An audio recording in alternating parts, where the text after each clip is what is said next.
These are the common symptoms of allergic rhinitis or hay fever.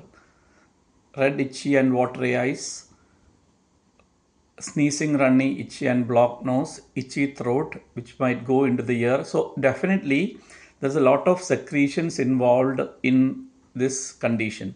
Have you ever thought why this happens and what is the cause of this excessive secretion during allergic rhinitis or hay fever?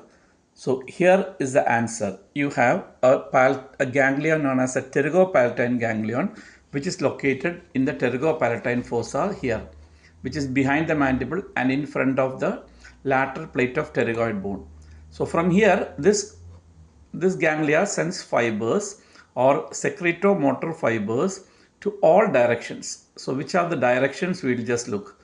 So directions are towards the forwards and upwards towards the eyes, upwards towards the eyes, and in the orbit in the lacrimal gland. So here is the lacrimal gland.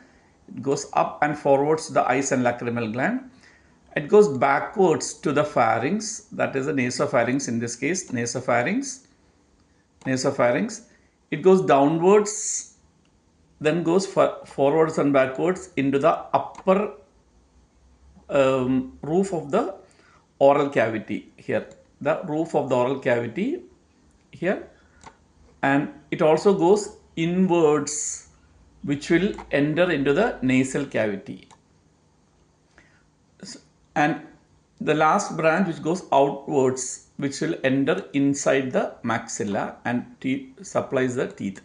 So now what you can understand from here is the postganglionic fibers of the pterygopalatine ganglion are secretomotor.